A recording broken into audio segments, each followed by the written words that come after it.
আজ আমরা কথা বলবো এমন এক কবিকে নিয়ে, যার কবিতার ভাষা জন্ম নিয়েছিল অন্ধকারের ভিতর, ক্ষুধার ভিতর, যুদ্ধের ভিতর, রক্তের ভিতর।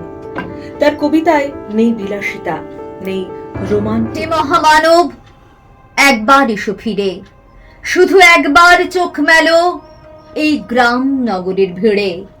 এখানে মৃত্যু হানা দেয় বারবার, লোকচক্ষুর আড়ালে এখানে জমেছে অন্ধকার। এই যে আকাশ, দিগন্ত, মাঠ, স্বপ্নে সবুজ মাটি, নীরবে মৃত্যু গেড়েছে এখানে ঘাঁটি। কোথাও নেই কোপার, মারিও মরো মন্বন্তর, ঘন ঘন বন্যার আঘাতে আঘাতে ছিন্ন ভিন্ন ভাঙা নৌকার পার। কর্মে ও কথায় তাদের সঙ্গে ঘনিষ্ঠতা ছিল তার।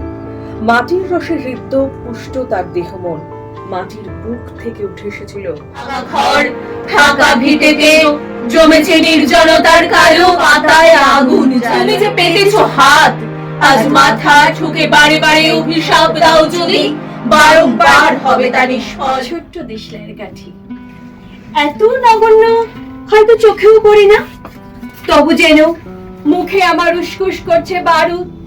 কত ঘরকে দিয়েছি পুড়িয়ে, কত প্রাসাদকে করেছি ধূলিসাৎ। সামনে পিছনে কোথাও পাবে না পার, কি করে খুলবে মৃত্যু ঠেকানো দ্বার?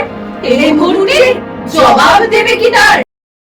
শোনে মজুদ্দার, তোদের প্রাসাদে জমা হলো কত মৃত মানুষের হার। কেড়েছিস তোরা, ভেঙেছিস ঘর বাড়ি, সে কথা কি আমি জীবনে মরণে কখনো ভুলতে পারি?